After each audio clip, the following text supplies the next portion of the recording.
ውሸታም ሰው ምንም በእግዚአብሔር እድል ፈንታ የለው። መዋሸት የሌለውን አለ። እግዚአብሔር ብቻውን የተወው ሰው የለም።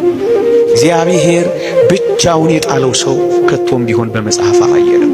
እግዚአብሔር ባዶ ሲያረጋችሁ አታማሩ ክርስቲያኖች፣ አናማር። ባዶ ሲያረገ ለሆነ ነገር እያዘጋጀህን ለሆነ ትልቅ ዓላማ እያዘጋጀ እግዚአብሔር 6 ነገርን ይጠላል። ሰውን ከፍ ዝቅ አድርጋ የምታይ አይን፣ ክፉ የምትሰማ ጆሮ። እግዚአብሔር ብቻውን የጣለው ሰው ከቶም ቢሆን በመጽሐፍ አላየንም። በአባቶቻችንም አልሰማንም።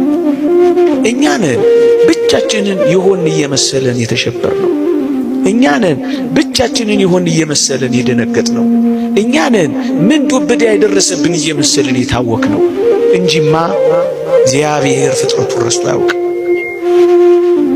እግዚአብሔር በረድኤት ከፍጥረቱ ርቆ አያውቅም ወገኖቼ። እዚህ ነው እኔ ካንተ ጋራ እሄዳለሁ የሚለው ሙሴ። የትም እንሁን የት፣ በምንም እንኑር በምን እግዚአብሔር አይረሳንም። ለዚህ ነው በመጽሐፍ አልተውሽም ከቶም ቢሆን አልጥልሽም የሚለው። ዘፈንና ዳንስ ከሚያዘወትሩ ወጣቶች 78% መረን የወጣ ልቅ ዝሙትን በቋንቋቸው ፖርኖግራፊን መመልከት እድላቸው ሰፊ ነው ይላል። ዘፈን ዝም ብሎ መሰለህ ያለማምዳ። ሩካቤ ቀስቃሽ የሆኑ ዳንሶች ዘማ እንድትሆን ይሰሩሃል። ሳታውቀው ነው አይምሮን የሚለውጡት። ይኸው ሩካቤ ቀስቃሽ ዳንሶቹ፣ እርቃን መውጣቶቹ በሙሉ አእምሮህን ነው የሚቆጣጠሩ። አሁን እንደ በፊቱ ሰይፍ አነሳልህ፣ መንኮራኩር አይፈጭልህ፣ እቶን እሳት ውስጥ አይጥልህም። ንጽህናህን ያባረረ ከአምላክ ይለያል፣ ይቆጣጠርሃል። ዘማዊ አድርጎ ይቆጣጠርሃል። ይሄን በጥናታቸው ደርሰውበታል። በቀይና በነጭ ጽፈውታል። እውነት እንነጋገር ከተባለ ከኛ መካከል የዕለት ልመናው ሆኖ መንግስትህን አውርሰኝ የሚል ሰው አለ? አብዛኞቻችን እኮ የሚያሳስበን ነገ ይነጋልና አምላኬው አደራህን እንደው የነገዋን ብርሃን አሳየኝ እንላለን። የመንግስተ ሰማያትን ብርሃን የሚናፍቅ ሰው አለ እንዴ? ከእግዚአብሔር ጋር መኖር የሚያስቸኩለው ሰው አለ እንዴ? ይህ ምድር እኮ እንዴት እንዳበላሸን ክርስቲያኖች፣ ጣዕመ ክርስትናን እንዲጠፋብን ያደረገው። በቃ ሊያታልሉን በሚችሉ ምድራዊ በሆኑ ነገሮች ብቻ ተሞኝተን አልቀረንም። እኛ ጭራሽ ደግሞ ከሚያሞኙን ነገሮች ጋር አብረን መሄድንም ጭምር ተለማምደንበታል። ለዛ ነው አንድን ሞኝ ወንዝ ሲወስደው ምን እያረገ ነው ይላሉ አባቶቻችን? እያሳሳቀ ነው። ዓለምም ከእግዚአብሔር ስታርቀን እያሳሳቀችን ያራቀችን፣ ኃጢአታችንም ሲያርቀን እያሳሳቀን ያራቀን፣ በደላችን ሲያርቀን እያሳሳቀን ያራቀን። እግዚአብሔር ባዶ ሲያረጋችሁ አታማሩ ክርስቲያኖች፣ አናማር። ባዶ ሲያረገ ለሆነ ነገር እያዘጋጀህን ለሆነ ትልቅ ዓላማ እያዘጋጀ ነው። ተመልከቱ፣ ሙሴን እኮ የበግ ጠባቂ አድርጎ ያስቀመጠው ለምን መሰላችሁ? በኋላ ላይ እስራኤላውያንን የሚመራ መሪ ስለሆነ በበጉ እያለማመደው እኮ ነው። በግ እኮ ስንት አይነት አመል አለው። አንዱ ልጋጥ ይላል፣ አንዱ ልኮብልል ይላል፣ አንዱ ይጋጫል፣ አንዱ ይማታል፣ አንዱ ጭቃ ውስጥ ይንከባለላል፣ አንዱ ውሃ ይጠጣል። ይሄንን ሁሉ የበግ አመል ሙሴን 50 ዓመት እንዲለማመድ አደረገው እግዚአብሔር።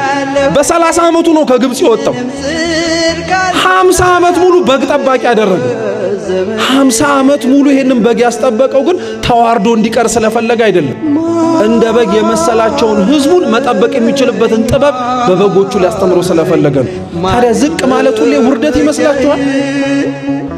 ባዶ ሆኖ መገኘት ሁሌ ማጣት ይመስላችኋል ክርስቲያኖች? በፍጹም አይደለም። እግዚአብሔር ዝቅ ሲያረግ ለተለየ ነገር እያለማመደ ነው። እግዚአብሔር ዝቅ ሲያረግ ከፍ ላለው ዓላማ ከእንዲሁ እያዘጋጀ ነው። ዛሬ አኗኗራችን እኮ እቺን ዓለም ጥለናት የምንሄድ አይመስልም አይደል? ስንቱን ስናከማች፣ ስንቱን ስንበላ፣ ስንቱን ስንጠጣ፣ ስንቱን ስንመኝ፣ ስንቱን ለማድረግ ስንሮጥ ጥለናት እንደምንሄድ ራሱ አናስብም። ለዚህች ዓለም እንደክምላታለን። እውነት ልንገራችሁ ክርስቲያኖች፣ ቅዱስ ኤፍሬም ሶርያዊ እንዲህ ይላቸዋል፣ ለዚህች ዓለም ብትደክሙና ብትኖሩላት መጨረሻ የምትሰጣችሁ መቃብር ነው። ለእግዚአብሔር ግን ብትኖሩለት ከሞት በኋላ ሕይወት ይሰጣችኋል ይላል። ለእግዚአብሔር ድከሙለት። አብርሃም ድንኳን ውስጥ የኖረው ቤት መስራት ከብዶት አይደለም። እንደ ተወው ሀገር እንደዚህ ሁሉ የሚተውም ዓለም እንዳለ ስለሚያውቀው ነው። ይሄ ሁሉ አላፊ ጠፊ እንደሆነ ተረዳ። እግዚአብሔር ይህን ለመረዳት ማስተዋሉን ይስጠን። ሁሉ ነገር ያልፋል ክርስቲያኖች፣ ሁሉም ምንም ነገር እዚች መሬት ላይ ጸንቶ የሚቀር ነገር አይኖረንም። ሁሉም ነገር ያልፋል። ከሁሉም ጋር እኛም አብረን እናልፋለን። እኛም ማለት ነው ራሳችን እንሞታለን፣ እንፈርሳለን፣ እንበሰብሳለን። ይሄ ተመካንበት አጊጠንበት የተዋብንበት ሰውነት በሙሉ አፈር ውስጥ ሳይገባ እኮ ሊከዳንም ጭምር ይችላል። ሁሉ ነገር ያልፋል። ሌላውን ሰው ይቅር ላለ ማለት አክርረን የምናጠብቀው ገመድ እግዚአብሔር እኛን ይቅር እንዳይለን የምናስረው ገመድ ነው። ሌላውን ሰው ይቅር ለማለት የምንፈታው ገመድ እግዚአብሔር እኛን ይቅር እንዲለን የምንፈታውም ጭምር። በቃ አጭር እኮ ነው። ክርስቶስ ስለ ይቅርታ ሲያስተምር እናንተ ይቅር መባል የምትፈልጉ ከሆነ እግዚአብሔር ምሕረትን እንዲያደርግላችሁ የምትሹ ከሆነ እናንተም ሌላውን ምን በሉ ነው ያለው? ይቅር በሉ። ይቅር ብለን ነው እኛ ታዲያ እዚህ የተሰበሰብነው። ይቅርታ አድርገን ነው ልባችን ንጹህ ሆኖ ነው የመጣ ነው። ተው ክርስቲያኖች፣ ቤተ ክርስቲያን ደጇን ከፍታ እግዚአብሔር እጆቹን ዘርግቶ ተቀበለን ማለት ቢያንስ ለመስተካከል እድል እንደሰጠን አምነን የምንመጣው እንጂ ከነችግራችንና ልናስወግደው የምንችለውን ነገር በሙሉ ችግር የለም ብለን እንድንመጣ አይደለም። ይቅር ማለት ለምን ከበደ?